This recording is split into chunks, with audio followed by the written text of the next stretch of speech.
चांड्रोकीअ जा चाव ॾेई पोइ खसे वई तूं प्यार। चांड्रोकीअ जा चाव ॾेई पोइ खसे वई तूं प्यार। ईअं रहां थो वेगाणो मां जीअं निधण को ॿार। चांड्रोकीअ जा चाव ॾेई पोइ खसे वई तूं प्यार। ईअं रहां थो वेगाणो मां जीअं निधण को ॿार। हाणे हुनजे यादियुनि सां ई आहे रूह रिहाण। हाणे हुनजे यादियुनि सां ई आहे रूह रिहाण। अखियुनि अखियुनि में थी हुई जंहिंसां पंहिंजी ॼाण सुञाण।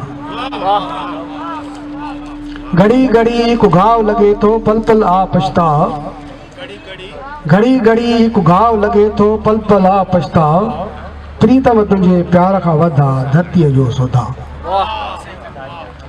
घड़ी घड़ी हिकु घाव लॻे थी पल पल आ पछताव।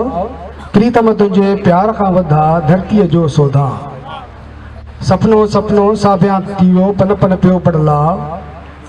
सपनो सपनो साबियां थी वियो पन पन पियो पड़ला। आज़ादीअ जा राग बुरी पिया आ प्री तूं आ। की न खुटे थी राति दुखनि जी दूर अञा आ ॾींहुं। की न खुटे थी राति दुखनि जी दूर अञा आ ॾींहुं। वारियासे जे पंध जी आ प्यारा तुंहिंजो ॾींहुं। वारियासे जे पंध जी आ प्यारा तुंहिंजो ॾींहुं।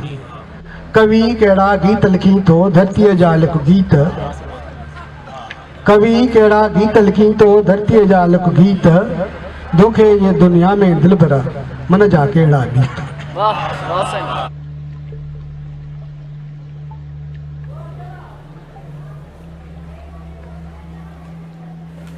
कानका मेडिकल कॉलेज अस्पताल जे MS doctor Abdul Hamid Somare साहब एक नई रिवायत जो बुनियाद विधो आहे ऐं उन फार्मेसीअ जो इफ्तिताह सिंध जे नाले वारे लेखक कहाणीकार नावल निगार अखलाक अंसारी खां करायो।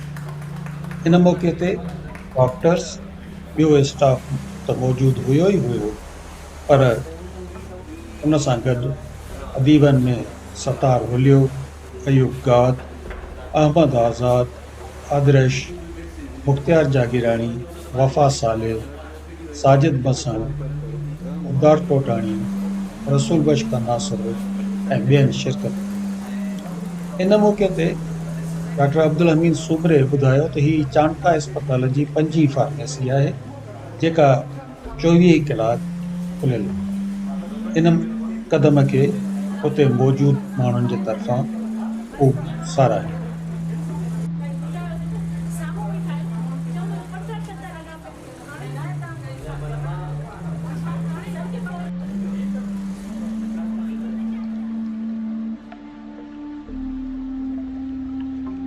तोहफ़ा हवाउनि सां सफ़र में हूं। खणी नेड़नि जा ही तोहफ़ा हवाउनि सां सफ़र में हूं। रुगो तोॾां अचणु चाहियूं, रुगो तोॾां अचणु चाहियूं, बदन जे क़ैद में आहियूं। रुगो तोॾां अचणु चाहियूं, बदन जे क़ैद में आहियूं। खणी नेड़नि जा ही तोहफ़ा, खणी नेड़नि जा ही तोहफ़ा हवाउनि सां सफ़र में हूं। रुगो तोॾां अचणु चाहियूं, बदन जे क़ैद में आहियूं। वढियो वियो रूह रस्ते में, वढियो वियो रूह रस्ते में, सफ़र हिन पुर ख़तर में हूं। वढियो वियो रूह रस्ते में, सफ़र हिन पुर ख़तर में हूं। मगर पोइ बि हलणु चाहियूं, बदन जे क़ैद में आहियूं।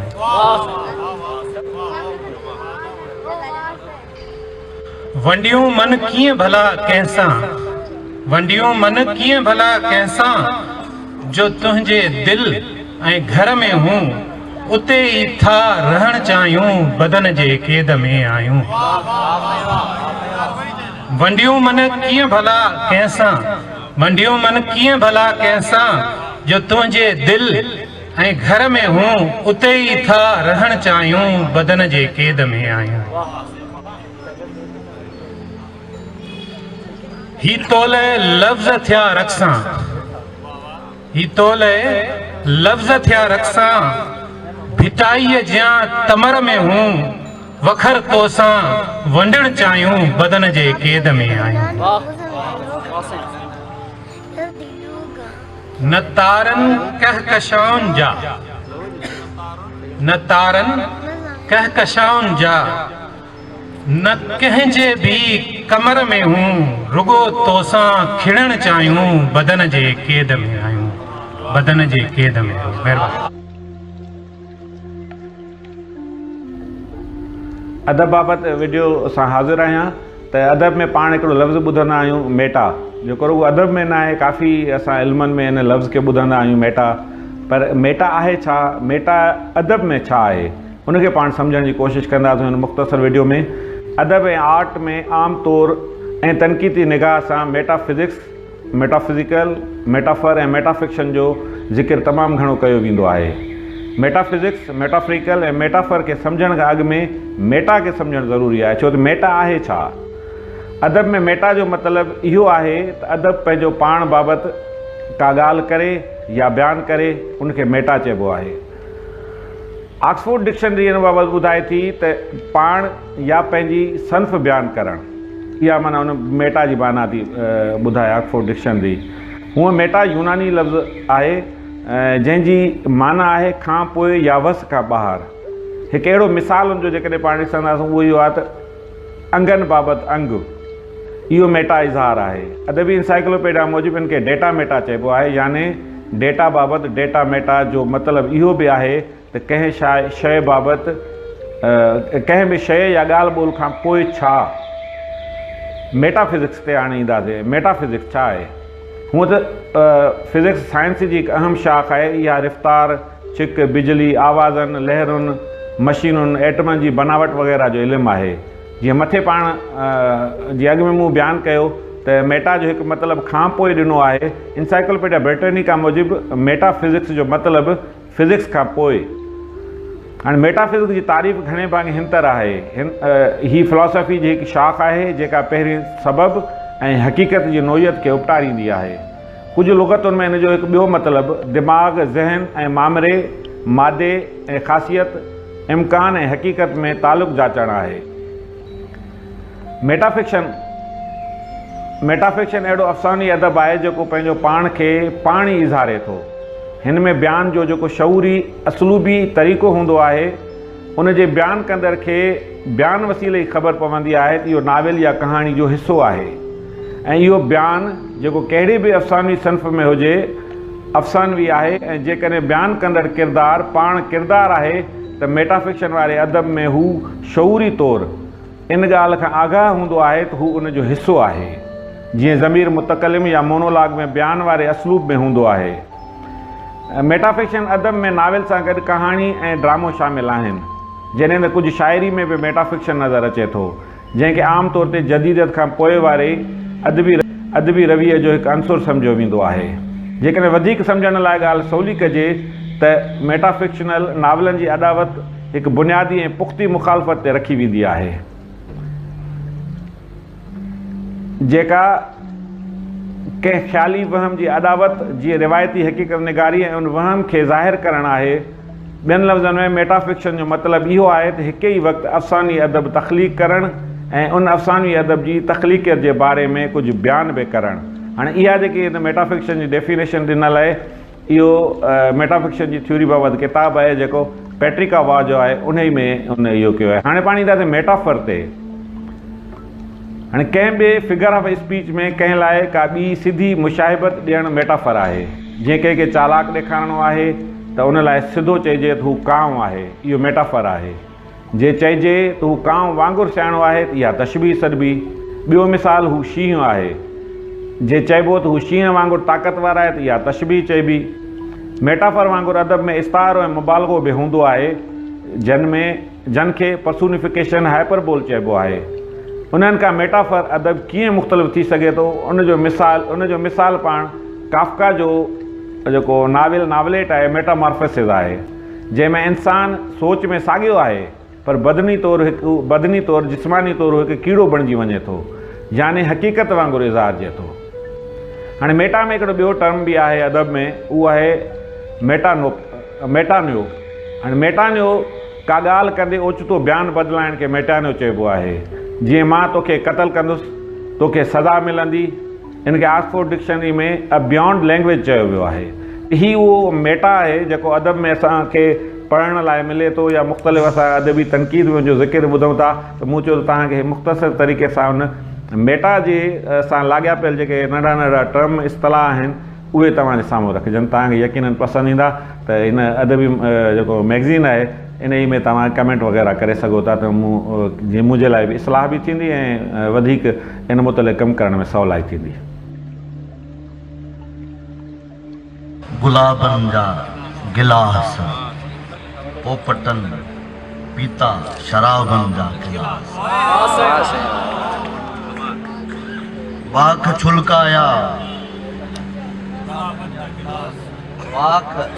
छुलकाया गुलाबन जा गिलास, पोपटन पीता शराबन जा गिलास, निंड में केॾा तिखा शीशा लगा, निंड में केॾा तिखा शीशा लगा, कंहिं भॻा ही रात ख्वाबन जा गिलास, निंड में केॾा तिखा शीशा लगा, कंहिं भॻा ही रात ख्वाबन जा गिलास, ओत मूते ओत जानम अणमया, ओत मूते ओत जानम अणमया, रंग जोभन जा शबाबन जा गिलास, ओत मूते ओत जानम अणमया, रंग जोभन जा शबाबन जा गिलास, मूं गुनाहन जा रखिया तरतीब सां, मूं गुनाहन जा रखिया तरतीब सां, कंहिं रखिया विच में सवाबन जा गिलास, मूं गुनाहन जा रखिया तरतीब सां, मूं गुनाहन जा रखिया तरतीब सां, कंहिं रखिया विच में सवाबन जा गिलास, बुखई अफलास टोड़े था छॾनि, बुखई अफलास तरतीब पसंदनि लाइ ख़ुसूसी तौर ते, बुखई अफलास टोड़े था छॾनि, बुखई अफलास टोड़े था छॾनि, नज़रिया नहीं इनकलाबन जा गिलास, बुखई अफलास टोड़े था छॾनि, नज़रिया नहीं इनकलाबन जा गिलास। अर्ज़ कयो आहे, उञ खे मूं रुञ में उछले छॾियो, उञ खे मूं रुञ में उछले छॾियो, उञ खे मूं रुञ में उछले छॾियो, मुंह भरे पीता शराबन जा गिलास,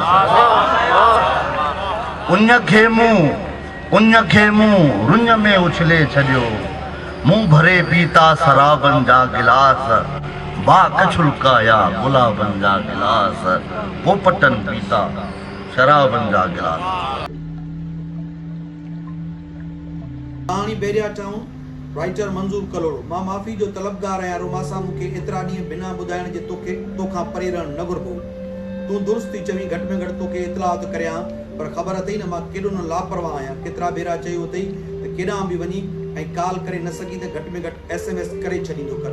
पैकेज बि हुयुमि, कॉल बि करे पिए सघियमि, पर रोमासा मुंहिंजा हवास बाख्ता थी विया। पंहिंजे पेरनि ॾांहुं सिंध कालीन जियां खिसकंदे भायमि। वॾा वॾा वेकरा रोड, कुशादा park, luxurious swimming pool, sports गाला, विलायती वण टिण, पखी पकड़, शानदार महलनुमा बंगला, cottages, family apartments, shopping centre, अस्पतालूं, स्कूल, कॉलेज, मस्जिदूं, छा न ॾिठुमि। हर मॉडल जूं नयूं निकोर गाॾियूं, ॿ कंदड़, चह कंदड़, पुरकशिश चेहरा, जिन जा मुख मुरकंदड़, सडूल सेहतमंद जिस्म, तिन ते वरी पहिरियल विलायती वेस वॻा, अमुन सुख असुल घणो कुझु ॾिठुमि। रोमासा छा त ख़ुशहाली जा नज़ारा हुआ उते। ख़बर अथई जॾहिं सिज लथो ऐं कारी राति बाकारियो त चोतरफ़ रंगनि रोशनियुनि ऐं नूर जी बरसाति वसी पई। अहिड़ी चहल पहल शुरू थी वई जो वेसा न पिया आहियूं रोमासा चिताए छो थी ॾिसी। कॾहिं गुमान में बि सोचियो अथई तोसां कूड़ ॻाल्हाईंदुसि, ईअं न ॾिस इन नूर मिठे जो कसम आहे रोमासा, भायुमि त लंडन टेक्सास ऐं दुबई में त न आहियां। ही ख़ुशियूं टक मुर्कूं विंदुर जा सामान आबोहवा माहौल मुंहिंजे दिमाग़ खे खेरो करण लाइ काफ़ी हुआ। रोमासा पाण खे झंझोड़ियुमि असुल पतो ॾियुमि त मां किथे आहियां, सिंध या सिंध खां ॿाहिरि। मुंहिंजो दिमाग़ सालिम थी रोमासा हिकदमि चयईं सिंध में, पर पोइ बि अलाए छो यकीन न पई आयुमि। दिमाग़ ते अजायो शक कयुमि, चयोमांसि पंहिंजी मेमरी खे रिकॉल कर, सिंध में त बुख वाका पई करे, गुरबत जी ॿोॾ आयल आहे, अणहुंद वासो करे वेठल आहे, ख़ुशियूं रुसी वयूं आहिनि, अमुन सुख सलामती शांती मोकिलाए वयूं आहिनि। मां पंहिंजे माण्हुनि जा चेहरा सुञाणींदो आहियां, अखियुनि ते चश्मो ज़रूरु अथमि पर दीद अञा सफ़ा अंधी न आहे। सिंधियुनि जा चेहरा 1971 खां अॻु जे बंगालियुनि जहिड़ा बणिजी पिया आहिनि, सुकल हड़बाटियूं निकितल टीवी में वरतल। इहे कहिड़ी सिंध आहे जंहिंजे वासियुनि जा मुहांडा चेहरा सुञाणे नथो सघां। ओचितो उन ई वेल हिकु सोनो सेवतो कदावर खुशअखलाक नौजवान मुंहिंजे साम्हूं अची बीठो। चयईं अचो त मां अव्हांखे बैरिया टाउन जो सैर करायां, अव्हांखे पंहिंजे पसंदीदा हंध ऐं ख्वाबनि जे ताबीर जहिड़ो जन्नतनुमा घर ॾेखारियां। इहो नौजवान रावलपिंडी जो हो जंहिंजो लफ़्ज़ लफ़्ज़ मुंहिंजे दिमाग़ ते हथोड़े जीअं वसंदो रहियो। अधु कलाक में हिन मुंहिंजे वजूद खे अलाए केतिरा दफ़ा ड्राहे वरी ठाहे वरी ड्राहे छॾियो। मुंहिंजूं पटियल अखियूं ऐं फाटल वात ॾिसी शहरियार जो हैरान ऐं परेशान थियणु फितरी अमल हो ऐं मुंहिंजो हैरान ऐं परेशान थियणु क़ीमती अमल हो। रोमासा जीअं ई बैरिया टाउन 25,000 एकड़नि ते ॿधल आहे, जंहिंमें हिन वक़्त ताईं 750 किलोमीटर रोड जुड़ी रास ते आहिनि। उन 50,000 जरेबनि ते लखे घर अॾजण जे आख़िरी मरहले में आहिनि, जिन में किरोड़नि धारिया आबाद थींदा दुनिया जहान जा वासी हाणे बैरिया जा वासी बणिजी चुका आहिनि। यूरोप अमेरिका मिडिल ईस्ट जी हिते यलगार आहे। अव्हां बि देरि न करियो, ही बंगला ॾिसो था, अव्हां जहिड़नि जमालियाती सेंस वारनि माण्हुनि लाइ ज़बरदस्त आहिनि। 3.5 करोड़नि में हींअर विकामजनि पिया, साल खां पोइ घटि में घटि 5 या 5.5 करोड़ काॾे बि न विया। हिते सिंधी केतिरा रहनि था? मुंहिंजो मतिलबु आहे सिंधियुनि हिते केतिरी बुकिंग कराई आहे? रोमासा ख़बर अथई जवाबु कहिड़ो ॾिनई? चयईं सिंधियुनि जो हिते छा वञे? अखियूं अखियुनि में मिलाए छॾियूंमांसि त सवाल कयईं त अव्हांजी गाॾी किथे पार्क थियल आहे? इहा ब्लैक वीगो अव्हांजी आहे न? ड्राइवर खे कॉल कयो त अव्हांखे बरसा वारो सेक्टर बि विज़िट कराए अचां। इहा अञा वधीक प्राइम लोकेशन आहे। मूंखे गाॾी न आहे, मां पैदल आहियां, मां सिंधी आहियां। रोमासा मूंखां परे थी बीठो, जीअं मूंखे ख़ुदकुश जैकेट पातल हुजे, मां लमन में बारूद सां उॾामण वारो हुजां।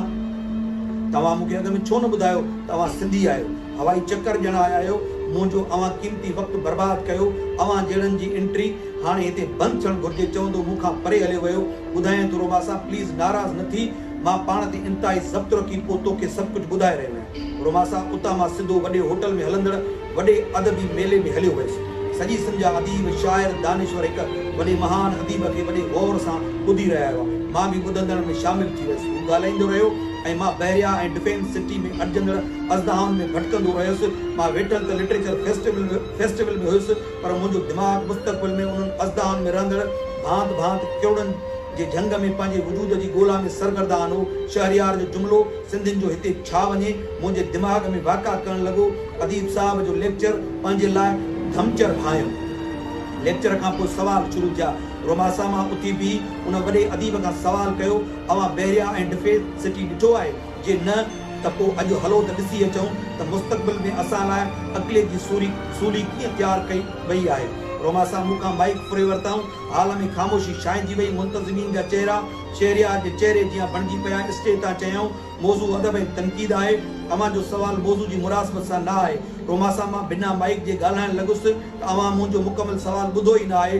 जिते वजूद जी बका सवालिया निशान ते हुजे, उते असां अदबी तनक़ीद जा कुश्ता माण्हुनि खे खाराए कहिड़ी खेप खटी रहिया आहियूं। अव्हां मुंहिंजो मुकमल सवाल ॿुधो ई न आहे। जिते वजूद जी बका सवालिया निशान ते हुजे, उते असां अदबी तनक़ीद जा कुश्ता माण्हुनि खे खाराए कहिड़ी खेप खटी रहिया आहियूं। रोमासा 2-4 सूटेड बूटेड ऐं कुर्ता पहिरियल सिकड़ाट शाइर मूंखे हाल मां होटल जे कमरे में वठी विया।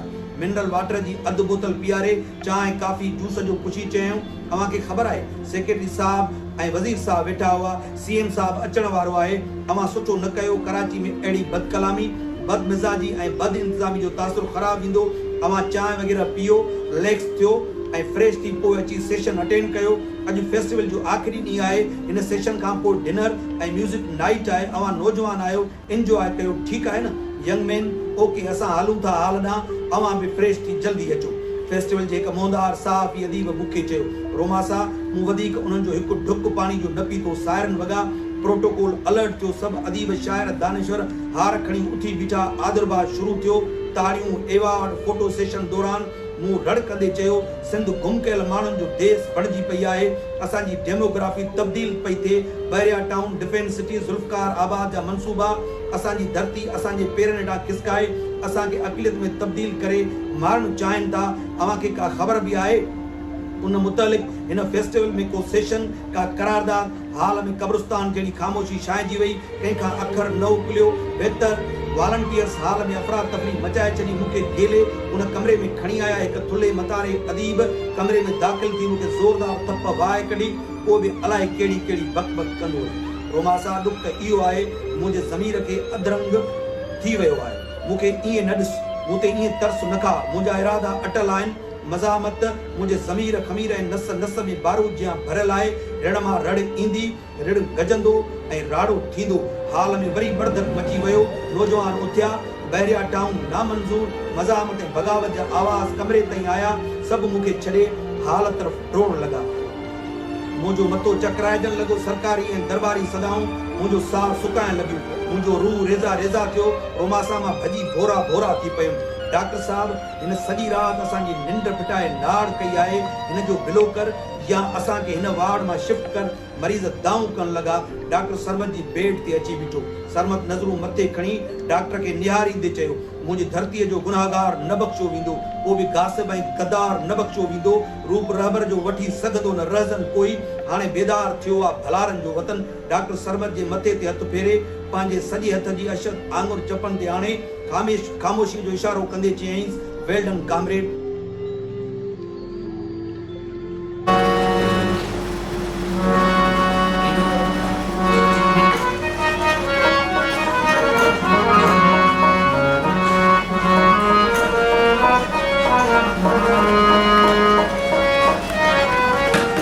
हाणे राशिद मोराई जो गज़ल आहे।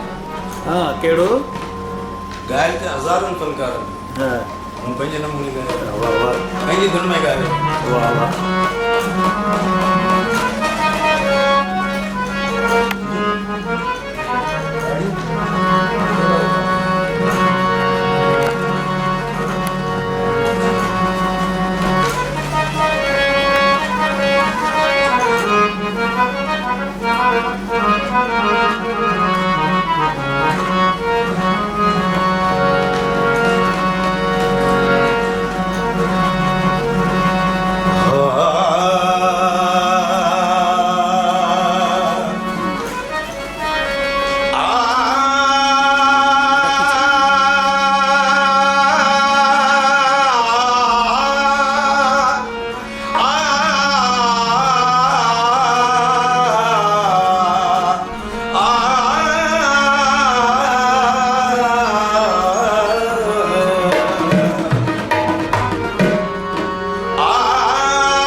मगर नेण लेखे छाक